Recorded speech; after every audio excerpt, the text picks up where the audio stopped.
भगवान जैसा कि एक प्रश्न सुबह भी किया था, उसी से जुड़ा हुआ प्रश्न है कि जो वैश्विक स्तर पर युद्ध चल रहे हैं कई देशों में, तो उसमें एक चीज़ देखने को मिल रही है कि हर देश दूसरे पे आरोप लगाता है कि जैसे वहाँ के मानवाधिकार को लेकर कि जो आक्रमण दूसरे देश के द्वारा होते हैं वहाँ की महिलाओं पर, वहाँ के बच्चों पर, इन सारी चीज़ों का भी ध्यान नहीं दिया जाता।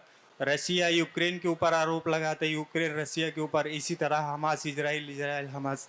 लेकिन गुरुदेव, जैसे हमारे यहाँ जो पद्धति थी कि इन सारी चीज जो युद्ध होते थे वो सैनिक सैनिक के बीच ही होते थे, लेकिन अभी ये चीजें नहीं देखने को मिल रही है।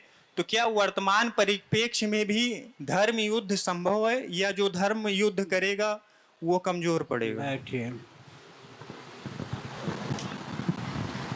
युधिष्ठिर भी मोर्चे पर होते थे, दुर्योधन भी मोर्चे पर होता था। आजकल सेनाध्यक्ष भी युद्ध के मैदान में नहीं होते, रक्षा मंत्री की तो बहुत दूर बात है। हमारे यहाँ युधिष्ठिर भी मोर्चे पर होते थे, दुर्योधन भी, राम जी भी मोर्चे पर होते थे, रावण भी। आजकल घर में बैठकर राज्य करने का प्रश्न उठता है।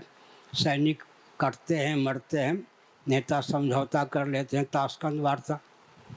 हमारे सैनिक मारे गए, लाल बहादुर शास्त्री जी ने ताशकंद में समझौता कर लिया। सैनिकों के बलिदान व्यर्थ जाते हैं।